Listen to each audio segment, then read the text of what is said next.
जय हिंद दोस्तों, मैं हूं आपका दोस्त आरजे ज़ीशान। ढेर सारी बातें हमेशा आपके साथ होती रहती हैं। आज एक और मेरे खास मेहमान स्टूडियो में मौजूद हैं। उनका नाम है अक्षय वर्मा। उनकी ज़िंदगी के बारे में आज ढेर सारी बातें करने वाले हैं। उन्होंने बीटेक करा ईसी में और आज टेक महिंद्रा जैसी बड़ी कंपनी में वो जॉब कर रहे हैं। किस तरीके से उन्होंने इस सफ़र को तय करा, कैसे उनके ये सपने पूरे हुए, इस चीज़ के बारे में आज हम उनसे ढेर सारी बात करने वाले हैं। तो अक्षय, पहले तो आपका बहुत बहुत स्वागत है हमारे स्टूडियो में। Thank you so much. जी, तो अक्षय, मैं आपसे जानना चाहूँगा कि बीटेक आजकल वैसे देखा जाए तो बड़ा कॉमन सा है, लेकिन तुम्हें क्यों लगा कि मुझे बीटेक ही करनी है और उसी में अपनी फील्ड को आगे बढ़ाना है और अपने सपनों को पूरा करना है? एक्चुअली आजकल सब लोग सोचते हैं कि बीटेक बहुत कॉमन हो गया है या फिर हर कोई बंदा बीटेक कर लेता है, लेकिन ऐसा नहीं होता है एक्चुअली।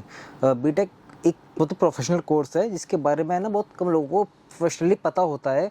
जिसके बारे में आपको बताना चाहूँगा कि मैं आपको बताना चाहूँगा, मैं इलेक्ट्रॉनिक्स एंड कम्युनिकेशन से मैंने ईसीई से करा है बीटेक।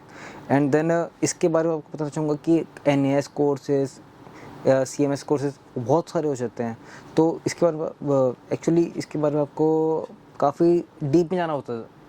ईसी में तो काफ़ी डीप में जाना होता है, सीएस वैसे ही काफ़ी इजी हो जाता है, लेकिन ईसी वैसे ही कॉमन बहुत हो जाता है। जी, तो किन लोगों ने तुम्हें इंस्पायर करा बीटेक के लिए और ईसी के लिए? फर्स्ट ऑफ ऑल मेरे फादर चाहते कि मैं बीटेक करूं, क्योंकि मैं अपनी फैमिली से फर्स्ट इंजीनियर हूं, फर्स्ट ग्रेजुएट हूं, तो इस चीज़ के लिए काफ़ी उन्होंने मुझे इनकरेज करा। जी, और किन लोगों का खास तौर पे तुम्हें सपोर्ट मिला लाइफ में कि तुम्हें आगे बढ़ना है बीटेक में? या फर्स्ट ऑफ ऑल मेरे टीचर्स, मेरे प्रोफेसर्स यहाँ एमआईटी से, उन्होंने मुझे काफ़ी सपोर्ट करा इस चीज़ के लिए कि मैं यहाँ से एमआईटी से बीटेक करूँ। मैं यहाँ, क्योंकि यहाँ से बहुत सपोर्ट मिलता है।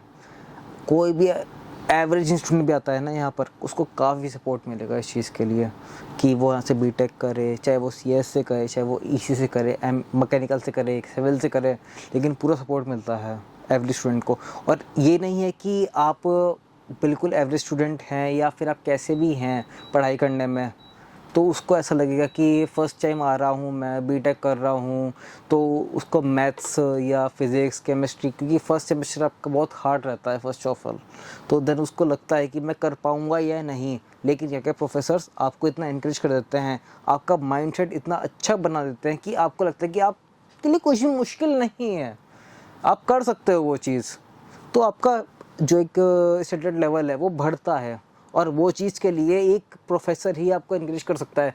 आपके पेरेंट्स आप कितना भी इनकरेज कर ले, लेकिन एक प्रोफेसर जो होता है ना, आपका एक टीचर, आपका एक जो टीचर बोलते हैं, मतलब मैं आपको बताऊँ, आपका द्रोणाचार्य है जी, आप उस द्रोणाचार्य के अर्जुन बन जाते हैं आप उसके बाद। बिल्कुल। तो मैं आपको बताना चाहूँगा कि फर्स्ट ऑफ ऑल यहाँ आने के बाद मुझे बहुत सपोर्ट मिला। मैं खुद एवरेज स्टूडेंट हूँ। मेरा लमसम आज मैं आपको बताना चाहूँगा कि मेरा 10th-12th के बाद मेरा 60-70% यही चलता है, मेरा यही रहा था मेरा। तो उसके बाद भी मैं यहाँ आने के बाद मैंने इतना अच्छा महसूस करा कि हाँ, सपोर्ट मिल रहा है, तभी मैं कर पाया आज की तारीख में, वरना मैं नहीं कर पाता। मैं आपको सच बता रहा हूँ, tech Mahindra is a very big company for me, तो मैं नहीं कर पाता इतना। ये इसलिए मेरे लिए बहुत बड़ा लेवल रहा है।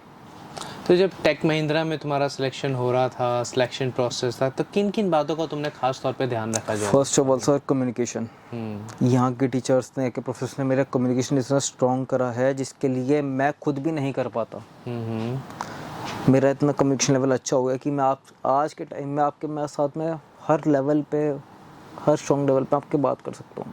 तो क्योंकि पता क्या है, फर्स्ट ऑफ ऑल एक स्टूडेंट के लिए फर्स्ट इंटरव्यू इतना मैटर करता है कि वो बोल नहीं पाता, वो कम्युनिकेशन नहीं कर पाता है।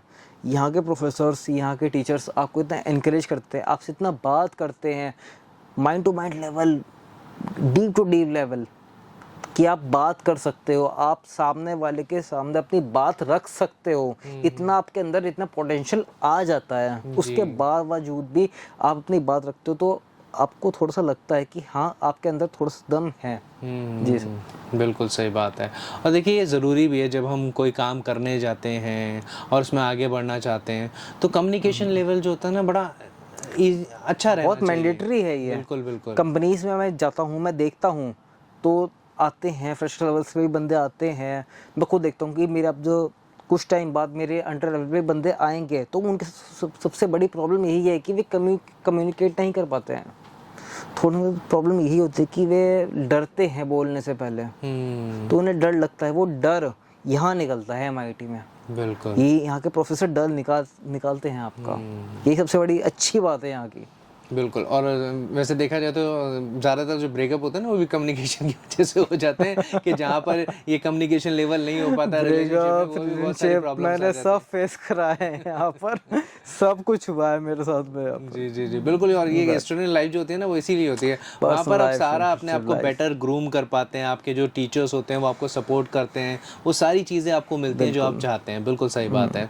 तो अक्षय, थोड़ा अपनी लाइफ के बारे में बताओ कि जब तुम अब जॉब कर रहे हो और जब जॉब कर रहे थे तो किन किन चीज़ों के साथ तुम्हें उनके चैलेंजेस थे जिनका तुम्हें सामना करना पड़ा, किस तरीके से फिर तुमने अपने आप को बेटर बनाया, ये सारी चैलेंजेस मैं चाहता हूँ कि तुम हमारे व्यूवर्स को, लिसनर्स को बताओ कि वो भी अपने आप को एक बेटर पर्सन बना पाए। बेसिकली मैं एक विलेज फैमिली से आता हूँ, मेरा होम टाउन मुजफ्फरनगर है। तो फर्स्ट ऑफ ऑल सबसे बड़ा प्रॉब्लम मेरे साथ क्या आया कि कम्युनिकेशन मैं नहीं कर पाया। यहाँ के प्रोफेसर्स ने, मेरे टीचर्स ने मुझे इतना कम्युनिकेट करवाया कि नहीं कर पाता ना, वे कहते थे कि नहीं बेटा करो, जबरदस्ती करो, चाहे हो ना पा रहा हो लेकिन करो यार। वे बोलते थे कि करो, क्यों नहीं हो पा रहा है, क्यों नहीं हो पा रहा है, क्या दिक्कत है, क्या प्रॉब्लम है, तुम क्यों नहीं कर पा रहे हो ये प्रॉब्लम, ये इसे फेस करो, क्योंकि आज इसे फेस कर लोगे कल जॉब में जो भी इशू आएगा उसे फेस बहुत इजीली कर लोगे।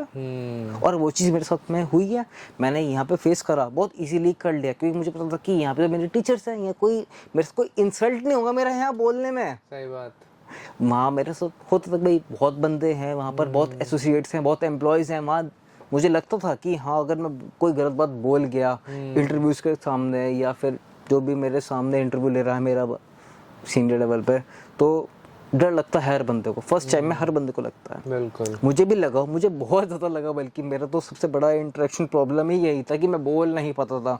या मेरे टीचर्स ने, प्रोफेसर ने मुझे बहुत खोला अंदर से कि भाई बोल तो सही तू तू बोल क्यों नहीं पा रहा है। तो उन्होंने मुझे बिल्कुल बहुत अंदर से डर खौफ निकाला मेरा, तब जाके मैं बोलना शुरू करा, इंग्लिश में बोला, हर लैंग्वेज ऐसे बोल दे कि हाँ ये अब मुझे इंटरव्यू से डर नहीं लगता आज तारीख में। इसीलिए तुम अभी बहुत अच्छे से बोल पा रहे हो। हाँ, मैं आज की तारीख में आपके सामने अपनी बात रख पा रहा हूँ ना, इसलिए रख पा रहा हूँ कि मेरे अंदर का डर चला गया। बिल्कुल। तो सबसे पहले जब तुम्हारे प्रोफेसर्स ने तुम्हें ये डर भगाने का मंत्र दिया, जो तुम्हें लगा कि भैया मेरा कम्युनिकेशन लेवल अच्छा होना चाहिए, तो कौन सा सबसे पहला मोमेंट था, कौन सा एक आइस ब्रेकिंग मोमेंट तुम्हारे लिए रहा, और किस तरीके से तुमने अपनी कम्युनिकेशन करी और किससे करी, सबसे पहले ये बताओ।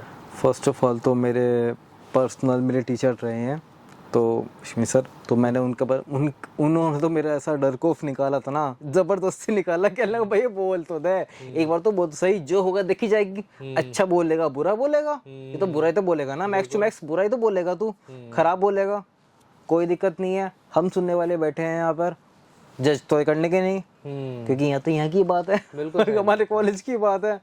तो सीधी बात क्लियर रहती है कि आप अपना डर निकाल दो, और डर ऐसे निकालते हैं हमारे प्रोफेसर निकालते हैं यहाँ पे डर हमारा, क्योंकि ये इंटरव्यू देते टाइम है ना, फर्स्ट इंटरव्यू बहुत ख़राब ही जाता है, क्योंकि मेरा बहुत ख़राब गया, मैंने खुद इस चीज़ को फेस करा, बहुत ख़राब गया था, लेकिन उसके बाद सेकंड इंटरव्यू में सिलेक्ट हो गया मैं टेक महिंद्रा में। क्या बात है, सीधा सिलेक्ट हुआ हूँ, मेरा कोई दिक्कत ही नहीं हुई मेरे को इशू बोलने में भी। तो तुम्हारा जो इंटरव्यू है बिल्कुल क्लियर कट, बिल्कुल क्लियर कट। क्या बात है। वो कहते भी है ना कि जो हमारे टीचर्स होते हैं वो उनका जो दर्जा होता है वो गुरु से भी बड़ा होता है, और देखिए कि कुछ जिस तरीके से कम्युनिकेशन लेवल्स की कोई प्रॉब्लम आती थी, दिक्कत होती थी, वो उनके टीचर्स ने दूर करी, उनको सपोर्ट किया गया, उनका आगे बढ़ने की राह दिखाई गई, जिसके चलते आज वो एक अच्छे लेवल पे जॉब कर पा रहे हैं और एक अच्छा मुकाम उनके हासिल हुए हैं। मुझे बताओ कि ये जो जॉब तुम्हें मिली टेक महिंद्रा में, आज तुम एसोसिएट इंजीनियर के तौर पे काम कर रहे हो, तो इस मुकाम को तुम किस तरीके से देखते हो, क्या एक लाइफ चेंजिंग तुम्हारे लाइफ में आई है इसके बाद? फर्स्ट ऑफ ऑल मैं अपने विलेज से, अपने शहर से पहला ग्रेजुएट हूँ, पहला इंजीनियर हूँ, क्योंकि मेरा जो बैकग्राउंड है वो काफ़ी डीप आता है, तो वहाँ से निकलना पहले तो, और यहाँ तक पहुँचना मेरे लिए बहुत बड़ी बात थी। उसके बाद वहाँ पे इंटरव्यू देना, वहाँ पे सिलेक्ट होना, वहाँ पर आगे जाके एक बड़े लेवल पे जॉब लेना, ऐसा इंजीनियर, तो मेरे लिए बहुत बड़ी बात रही है वो मेरे लिए। तो वहाँ पर जाने के बाद ऐसे सैलरी, ऐसा जॉब लेना मेरे लिए बहुत अच्छा रहा। आगे मैं सोचता हूँ कि मैं इसके बाद कहाँ जाऊँगा, तो वो भी बहुत अच्छा लगता है कि सोचने में भी काफ़ी बढ़िया लगता है कि मुझे कि मैं कहाँ तक जा सकता हूँ। बिल्कुल। और क्या एक मैसेज अपने सभी साथियों को या फिर उन लोगों को देना चाहते हो जो बीटेक में ईसी में अपना करियर तलाश रहे हैं, आगे बढ़ना चाहते हैं, क्या कहना चाहते हो कि अगर आगे बढ़ना है तो किन बातों का खास तौर पे ध्यान रखो? गाइस पहली बार तो डरो मत बिल्कुल भी, पढ़ाई करो, बैग भी लगेगी, सब काम होंगे। देखो फर्स्टली यहाँ आप कॉलेज में आए हो तो हर एक्सपीरियंस नया है, और उसे लो एक्सपीरियंस को वो बहुत ज़रूरी है वो एक्सपीरियंस लेना, चाहे वो रिलेशनशिप में ब्रेकअप हो, चाहे वो रिजेक्ट होना हो, लेकिन चाहे वो पहले रिलेशनशिप से रिजेक्ट लेके इंटरव्यू से रिजेक्ट होना हो, बहुत ज़रूरी है वो लेना भी, उसे रिजेक्ट को एक्सेप्ट करना भी बहुत ज़रूरी है हमारे लिए। बिल्कुल। उसके बावजूद एक जब फर्स्ट टाइम आप ऐसा सिलेक्ट होगे ना, उसके बाद जो खुशी होगी यार वो इनक्रेडिबल होगी। मैं बता रहा हूँ, मैंने खुद एक्सपीरियंस करा, बहुत इनक्रेडिबल थी, अच्छा था बहुत एक्सपीरियंस। बिल्कुल, बहुत अच्छी बात अक्षय ने यहाँ पे कही कि अगर आप रिजेक्ट हो रहे हैं किसी भी चीज़ में तो उसमें अपने आप को नेगेटिव मत डालिए, उसमें डाउन मत होइए, क्योंकि कभी कभी जो होता है ना ऊपर वाला आपके सब्र का इम्तिहान लेता है। और देखिए अगर आपने बहुत बार कुछ खट्टा खाया है तो जब आप शहद खाएंगे तो उसकी वैल्यू आप तभी समझ पाएंगे कि ये कितना स्वादिष्ट है और कितना बेहतरीन है। अगर आप शहद ही शहद खाते रहेंगे तो खुदा ना खास्ता ऐसा हो, लेकिन एक दिन शुगर तो हो ही जाएगी। तो अक्षय आज इतना कीमती वक्त आपने दिया, इतनी ढेर सारी बातें करी, उसके लिए बहुत बहुत धन्यवाद जी। तो दोस्तों फ़िलहाल आपसे इजाज़त लेते हैं। वादा रहा कि ऐसी और भी इंटरेस्टिंग किस्से आपको लोगों की सक्सेस के बारे में बताते रहेंगे, उनसे मिलवाते रहेंगे, आपको बताएंगे कि ज़िंदगी में अगर आप कभी भी निराश हो रहे हैं तो आगे बढ़ने के लिए आपको क्या करना है। बने रहिए मेरे साथ, मैं हूँ आपका दोस्त आरजे ज़ीशान।